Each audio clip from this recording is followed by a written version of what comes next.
घर उनका नहीं है, जनता का है। लगेगी आग तो आएंगे घर के ही जद में। यहाँ पे सिर्फ हमारा मकान थोड़ी है। राहुल गांधी के बंगला खाली करने पर उछलने कूदने वाली स्मृति ईरानी को आज अपना बंगला खाली करना पड़ गया। इन तस्वीरों को देखकर तो यही कहा जाएगा कि घमंड कभी किसी का टिका नहीं है, और इस बार जिसका घमंड टूटा है, चकनाचूर हुआ है, वो है स्मृति ईरानी। तो आज की इस वीडियो में दिखाएंगे स्मृति ईरानी के खाली किए हुए बंगले और सुनाएंगे राहुल गांधी के बंगला खाली करने पर बदतमीजी करने वाली स्मृति ईरानी के उस बयान को। तो वीडियो को अंत तक जरूर देखिएगा। नमस्कार, आदाब, आप देख रहे हैं खबर अड्डा और मैं हूं आपके साथ सुम्बुली रमी। 2019 में अमेठी में राहुल गांधी को हराने के बाद स्मृति ईरानी की लोकप्रियता में जबरदस्त उछाल आया था, लेकिन वो अपनी इस लोकप्रियता को बरकरार नहीं रख सकी। जिस तरह से स्मृति ईरानी ने राहुल गांधी से बदतमीजी की, फ्लाइंग किस का जबरदस्ती मुद्दा बनाया, सोनिया गांधी का नाम लेकर बेहूदगी की, उसे पूरे देश ने देखा।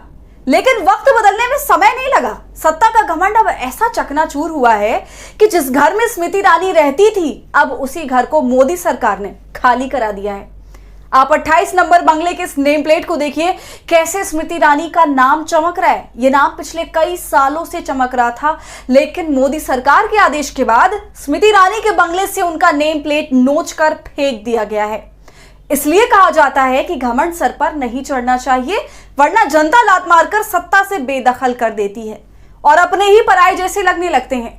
वैसे बंगला सांसदों को मिलता है, लेकिन ऐसा नहीं है कि अगर आप सांसद नहीं हैं तो सरकार आपसे जबरदस्ती बंगला खाली करवा ले। ऐसे कई उदाहरण पिछले 70 सालों में इस देश ने देखा कि नेता चुनाव हारने के बाद उसी बंगले में रहते हैं क्योंकि उनकी सरकार होती है। लेकिन भाजपा की सरकार अब स्मृति ईरानी के साथ ही सौतेला व्यवहार कर रही है। आप 28 नंबर बंगले की उन दोनों तस्वीरों को देखिए, जिसमें एक पर स्मृति ईरानी का नाम चमक रहा था, अब उसी बंगले को खाली करा दिया गया है और स्मृति ईरानी का नेम प्लेट नोच कर फेंक दिया गया। अब आइए जरा राहुल गांधी की बात करते हैं, क्योंकि आपको याद होगा कि कैसे राहुल गांधी की संसद सदस्यता जाने के बाद राहुल गांधी से उनका बंगला छीन लिया गया था। तब स्मृति ईरानी ने बयान देते हुए कहा था कि बंगला राहुल गांधी का नहीं है, बल्कि ये आम लोगों का है। सुनिए कैसे राहुल गांधी पर बंगले पर कब्जा करने का आरोप लगाया था। उनका नहीं है, जनता का है। देखिए, कांग्रेस पार्टी इस बात की आदी हो चुकी है कि जैसे अमेठी में गरीब नागरिकों की जमीन हड़प ली, वैसे ही आज देश की राजधानी में टैक्स पेयर का मकान हड़प लेंगे। तो सुन रहे हैं कैसे राहुल गांधी के बंगला खाली करने पर मीडिया को बाइट दे रही थी, लेकिन आज जब उसे खुद बंगला खाली करना पड़ा तो मुंह छिपाए फिर रही हैं, किसी मीडिया के सामने तक नहीं आ रही हैं। जिस राहुल गांधी के सामने स्मृति ईरानी खुद को बड़ा मानने लगी थी, अब वो राहुल गांधी अपने सरकारी बंगले में रह रहे हैं। नेता प्रतिपक्ष बनने की वजह से उन्हें बड़ा बंगला भी मिला है। इसके साथ ही संसद में राहुल गांधी को ऑफिस दी गई, लेकिन स्मृति ईरानी आज सड़क पर आ चुकी हैं, सरकारी बंगला खाली करवा दिया है। अब इसी को लेकर लोग अपनी राय दे रहे हैं, स्मृति ईरानी की अकल ठिकाने लगा रहे हैं। Ayush Pandey social media account X पर लिखते हैं कि 28 तुगलक क्रिसेंट दिल्ली का ये बंगला आप में से कई लोगों ने बहुत बार देखा होगा, लेकिन आज इसमें कुछ परिवर्तन नजर आ रहा है। जी हाँ, नेम प्लेट लंबे समय से यहाँ एक स्मृति ईरानी नाम की नेम प्लेट लगा हुआ करता था, आज ये हट गया और इसी के साथ उनके अहंकार पर आखिरी पोछा भी लग गया। कहते हैं कि ईश्वर की लाठी में आवाज नहीं होती, और जब इसी लाठी के साथ जनता की ताकत जुड़ जाती है तो मतदान की बीप की आवाज सुनाई देती है और जनता अपना जनादेश सुना देती है।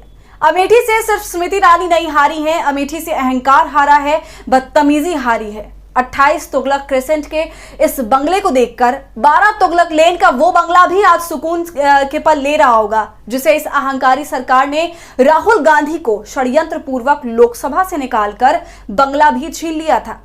तभी कहते हैं कि अहंकार ईश्वर का भोजन है। रावण को अपने ज्ञान का अहंकार था, लेकिन प्रभु राम को रावण के अहंकार का ज्ञान था। इसलिए असत्य की पराजय हमेशा होती है, धर्म और सत्य सदैव जीतता है। Smriti Irani bye bye.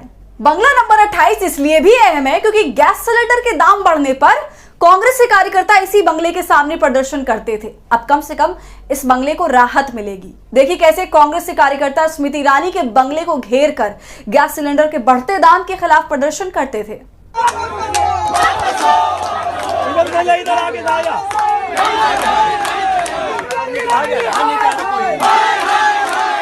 तो देखा आपने, लेकिन अब इस बंगले से स्मृति ईरानी का नामो निशान मिटा दिया गया है और ये निशान किसी कांग्रेसी ने नहीं बल्कि उनके अपनों ने ही मिटा दिया। तो स्मृति ईरानी से बंगला खाली कराने पर आप क्या सोच रहे हैं, हमें कमेंट कर जरूर बताएं। वीडियो पसंद आने पर इसे लाइक और शेयर करें और अगर अब तक आपने खबर अड्डा को YouTube पर सब्सक्राइब नहीं किया है तो इसे अभी कर लें।